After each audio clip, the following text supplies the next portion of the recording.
नमस्कार।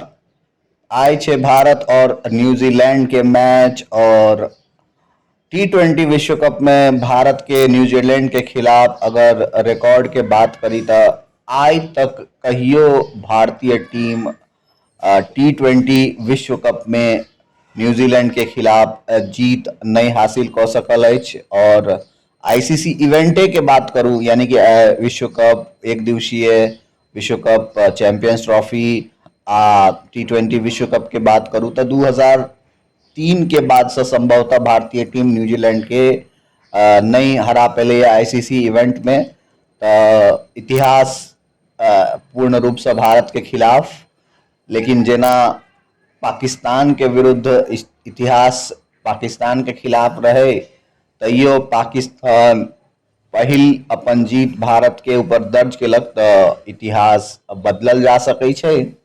भारतीय टीम के पूर्ण रूप से अपन खेल में आमूल चूल परिवर्तन करऽ के आवश्यकता छै। जेना कि पिछला मैच में अगर देखल जाए तो बैट्समैन सब सेहो फेल भेल, भारत के 3टा विकेट बड़ जल्दी खसि पड़ले आ गेंदबाजी में तो हम सब एकहुटा पाकिस्तान के विकेट लेवे में सफल नहीं भ सकलौं। तो भ सकैया वो एगो खराब दिन रहे और सामने वाला टीम के शानदार प्रदर्शन रहे, एगो दृढ़ निश्चय रहे, ओहि दिन पर ओहि टीम बेहतर रहे। एहि दुआरे निराशा के कोनो आवश्यकता नहीं छै। भारतीय टीम में पूरा दमखम छै जे वापसी क सकैया।